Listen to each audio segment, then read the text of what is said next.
Od 1. marta imat ćete slobodno tržište rada. To je prvo slobodno tržište Sa rada Makedoncima. u više i Albancima. Aha, Sa Albanijom i Severnom Makedonijom.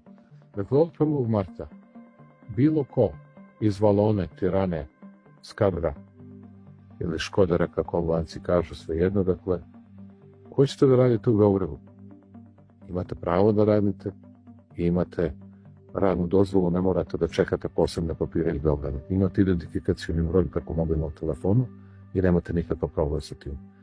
To je, mislim, najveća tekovina koju je neko posle stvaranja Evropske unije u nekom skupu zemalja na evropskom kontinentu uspeo da napravi.